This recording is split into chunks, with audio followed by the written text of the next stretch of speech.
Facebook ID delete করার জন্য আগে যে নিয়মটা ছিল সেটা কিন্তু বর্তমানে চেঞ্জ হয়ে গেছে। সো আজকের এই ভিডিওতে আমি আপনাদের সম্পূর্ণ নতুন নিয়মে দেখাবো কিভাবে একটা ফেসবুক আইডি ডিলিট করতে হয়, মূলত সেই প্রসেসটাই আপনাদের দেখাবো। তো চলুন শুরু করি। ওকে, তো প্রথমে আপনি যে কাজটা করবেন, আপনার ফোন থেকে ফেসবুক অ্যাপে চলে আসবেন। ফেসবুকে আসার পর বাম সাইডে দেখতে পাবেন 3 লাইন মেনু অথবা প্রোফাইল পিকচার দেওয়া রয়েছে, এখানে ক্লিক করবেন। ক্লিক করার পর বাম সাইডে উপরে দেখতে পাবেন 3 লাইন মেনু দেওয়া রয়েছে, এই 3 লাইন মেনুতে ক্লিক করবেন। তারপর একটু নিচের দিকে আসলে একটা অপশান দেখতে পাবেন সিকিউরিটি অ্যান্ড প্রাইভেসি নামে, এই সিকিউরিটি অ্যান্ড প্রাইভেসিতে ক্লিক করবেন।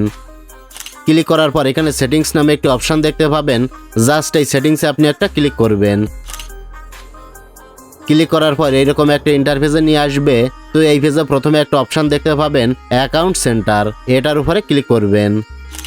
ক্লিক করার পর নিচের দিকে একটা অপশান দেখতে পাবেন ম্যানেজ অ্যাকাউন্টস, জাস্ট এই ম্যানেজ অ্যাকাউন্টসে ক্লিক করবেন। ক্লিক করলে এখানে আপনার ফেসবুক আইডির নামটা শো করবে। তো এই নামের উপরে দেখতে পাচ্ছেন ম্যানেজ নামে একটি অপশান রয়েছে, এই ম্যানেজে ক্লিক করবেন। তারপর এখান থেকে ডিঅ্যাক্টিভেশন অর ডিলেশনে ক্লিক করবেন। ক্লিক করার পর এখানে আছে ডিঅ্যাক্টিভ অ্যাকাউন্ট আর ডিলিট অ্যাকাউন্ট। তো আমরা যেহেতু ফেসবুক অ্যাকাউন্টটা ডিলিট করব, তাই এখান থেকে ডিলিট অ্যাকাউন্ট এটা সিলেক্ট করবেন। সিলেক্ট করার পর নিচে থেকে কন্টিনিউ বাটনে ক্লিক করবেন।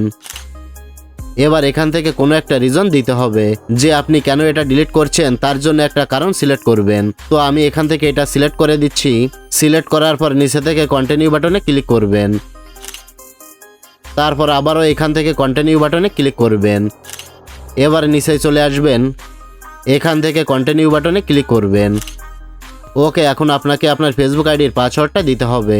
আপনার ফেসবুকে যে পাসওয়ার্ডটা আছে সেটা এখানে দেবেন। তো আমি পাসওয়ার্ডটা দিয়ে দিচ্ছি। সঠিকভাবে পাসওয়ার্ডটা দেওয়ার পর এখান থেকে কন্টিনিউ বাটনে ক্লিক করে দেবেন।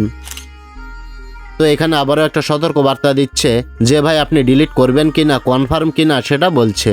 আর এখানে তারা আরেকটা জিনিস বলছে যে 30 দিনের মধ্যে যদি আপনি ফেসবুক আইডিটা লগ ইন করেন তাহলে আপনার এটা আবার চলে আসবে, মানে ফেসবুক অ্যাকাউন্টটা আবারও ওপেন হয়ে যাবে, ডিলিট হবে না। আর যদি 30 দিনের মধ্যে লগ ইন না করেন তাহলে একদম চিরতরে এটাকে ডিলিট করে দেবে। তাই আপনি যদি পার্মানেন্টলি ফেসবুক আইডিটাকে ডিলিট করে দিতে চান তাহলে 30 দিনের মধ্যে কখনো লগ ইন করার চেষ্টা করবেন না। 30 দিন পর অটোমেটিকই আপনার ফেসবুক আইডিটা ডিলিট হয়ে যাবে। আশা করি বুঝতে পেরেছেন। তো এবার এখান থেকে আপনি ডিলিট অ্যাকাউন্টে ক্লিক করে দিলেই আপনার ফেসবুক আইডিটা ডিলিট প্রসেসে চলে যাবে, লগ আউট হয়ে যাবে। আশা করি বুঝতে পেরেছেন যে কিভাবে একটা ফেসবুক অ্যাকাউন্ট ডিলিট করতে হয়।